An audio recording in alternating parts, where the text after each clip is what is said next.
Luke, what was the transition to a management type position like? I currently have 2 offers. Painful. One for exciting technical work and another for management, which is very financially enticing. Take the exciting technical work.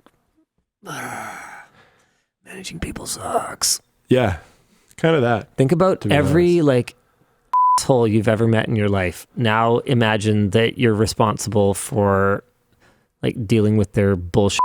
You also manage very nice people. I do. Yeah. I am relatively sheltered. Yeah. We have an amazing company full of amazing people.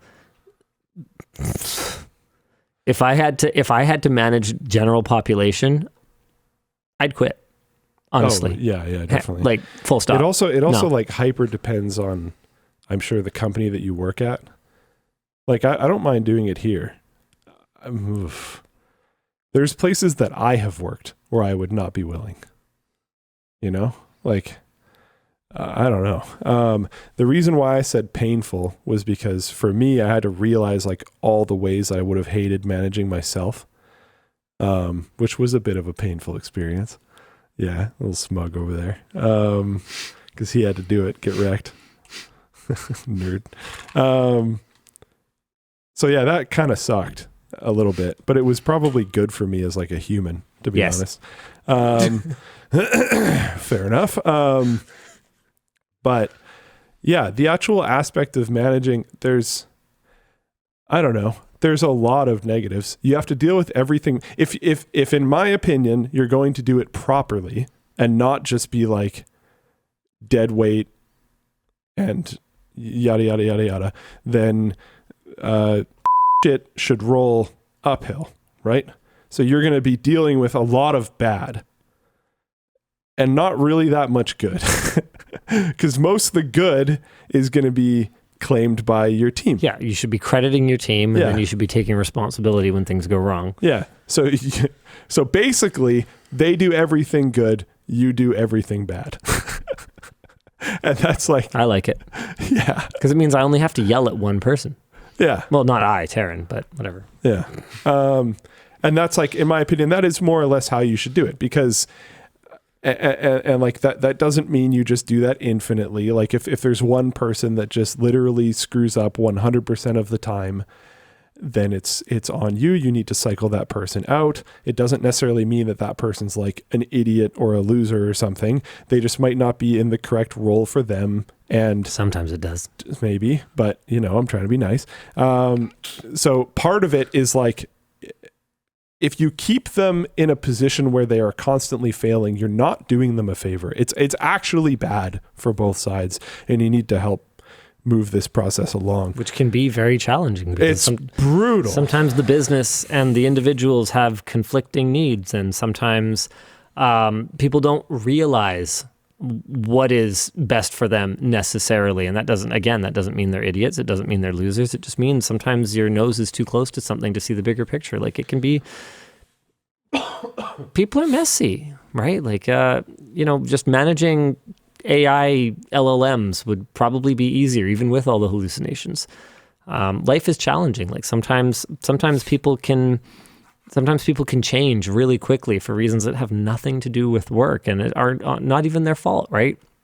Life is messy. So life is messy, and you spend most of your life working or thinking about work, as far as I can tell.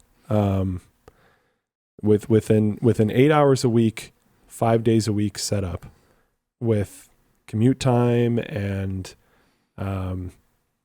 prepping for work time, whatever you want to call that. Yep. All the other things involved with it. Such a huge percentage of your life is work, and you see all this stuff going around these days that is everyone's super anxious and the world's on fire and all this kind of stuff. And it's okay, well, part of the hidden part of being a manager is you're now the support structure for everyone on this team, because you're not just the way that when people that aren't in our little circle kind of ask me what I do, I try to just define it as I remove blocks. I try to keep the team moving. He's a professional Jenga player. Yeah, block mover. that can be distilled in a lot of ways though. And sometimes that is not like, oh, you go on Trello, you see a task is blocked, you follow it up, you make sure these people are communicating, you figure out how to do whatever. That's ideal. That is ideal. Yeah. That part's actually like kind of cool. Yeah. You know, it's not the most common version of it.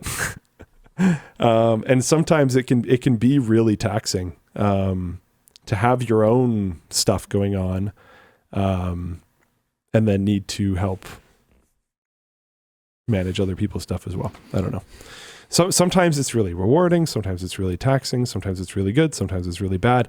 It's like I don't know. It's a very interesting position. I think it's been good for me as a human, but I don't think it would be good for everyone. I'll say this. If you're still really young, maybe do the fun technical position. Yeah. I don't know that I would jump into managing people again. Yeah. There. Yep. That I can stand behind. But there is a lot of career path to managing people, because honestly, not a lot of people want to do it. But if you're being offered that today, it is also possible that you will work your way there again. You'll very likely be.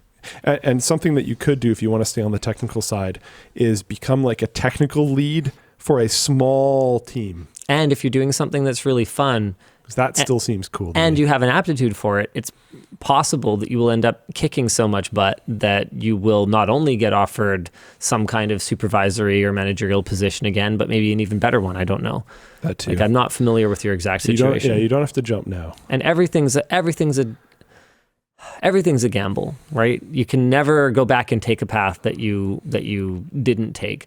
So just, do your best with it. Have fun. There is either way a ton of bad managers, and there's a ton of companies that have a really, really hard time filling managerial roles. So those roles will be there.